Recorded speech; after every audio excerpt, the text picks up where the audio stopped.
கண்ணப்பர் நாயனார் மூலமாகத்தான் சாமிக்கு செய்கிற பணிவிடைகள்ல தலையாய பணிவிட, தலையாய பூஜை, தலையாய வழிபாடு எது என்பது நமக்கு தெரிய வருது. அது என்ன தெரியுமா? அமுது ஊட்டல்.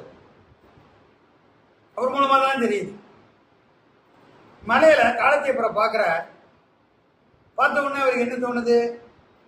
இவதமை கண்டேனுக்கு தனியராய் இருந்தார் என்னே, இவதமுக்கு அமுது செய்ய இறைச்சி விடுவார் இல்லை, இவதமை பிரிய ஒண்ணாது என் செய்க இனியான் சால இவதமுக்கு இறைச்சி கொண்டு எய்தவும் வேண்டும் என்பார்.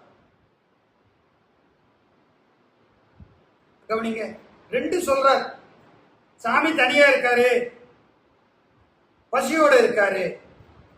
அப்ப மெய் அன்பருடைய நிலை என்னவா இருக்கணும்னு நமக்கு இங்க வழிகாட்டப்படுது. எந்த கோயில்லையும் சாமியை தனியா விட்டுடக்கூடாது. எந்த கோயில்லையும் சாமிய பசித்திருக்கவும் விட்டுடக்கூடாது. அவர் கூடவே காவலுக்கும் இருக்கணும், அவருக்கு திருவுமுது கொடுத்து ஏவலுக்கும் இருக்கணும். அதுதான் உண்மையான சேவகம். அத ஆசிரியர் அழைப்படுத்தி சொல்லுவார். அல் உறங்கார் பகல் வேட்டை ஆடுவார் என்று. அல்னா ராத்திரி, ராத்திரியில தூங்காம காவல் காப்பாராம் யாரு? கண்ணப்பர். பகல்ல வேட்டையாடுவாராம். எதுக்கு? சுவாமிக்கு உணவுக்காக.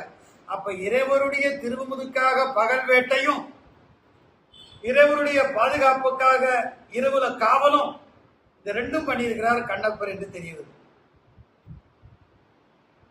அதே முறையில நாமும் இறைவர் தனியா இருக்கிற ஆலயங்களுக்கு சென்று, கூட கோடி பேர் ஒரு ஆலயத்துக்கு போய் என்ன பயன்? இறைவர் தனியா இருக்கிற ஆலயங்கள் எத்தனையோ இருக்கு தமிழகத்துல.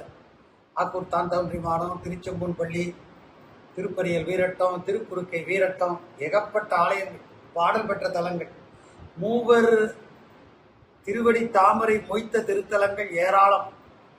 அவற்றிலே வழிபாடு இருக்கா என்பதே கேள்விக்குறியா இருக்கு. இறைவருடைய திருமஞ்சனத்தை பற்றியோ எண்ணெய் காப்பை பற்றியோ நம்ம முதல்ல கவலைப்பட வேண்டாம். அதை பின்னால செஞ்சுப்போம், அதுவும் வேணும் தான். ஆனால் முதல் தேவை அவர் தனிமையை போக்க வேண்டும், அவர் பசியை போக்க வேண்டும். இதுதான் உண்மையான நிலை என்பதை நமக்கு எடுத்து தந்தார் கண்ணப்பர். ஆச்சாரியர் வாக்கியம் சொல்ற, கண்ணப்பன் ஒப்புதோர் அன்பின்மை கண்டபின் என்னப்பன் என்னொப்பில் என்னையும் ஆட்கொண்டிருந்தது வண்ணப்படித்த என்னை வாவென்ற வான்கருணை சொன்னப்போல் நீட்டற்கை செல்வதாய் போத்தும்பி. இந்த வகையில் அடியனும் வெட்டிக்கிட்டு அந்த எம்பெருமான் கண்ணப்பருடைய திருவடிகளுக்கு இந்த விண்ணப்பம் போகணும். எங்கெங்கும் இருக்கிற சிவாலயங்கள் பாடல் பெற்றவனாக இருக்கட்டும், வைப்பு தலங்களாக இருக்கட்டும், வேறு விதத்தில் வேணாலும் இருக்கட்டும், ஆனால் சிவமூர்த்தி தானே. அந்த சிவஞான மூர்த்தி பசித்து இருக்கப்படாது, தனித்து இருக்கப்படாது. இந்த இரண்டு வேண்டுகோள்களையும் எம்பிரான் கண்ணப்பர் ஏற்றுக்கொள்ள வேண்டும்.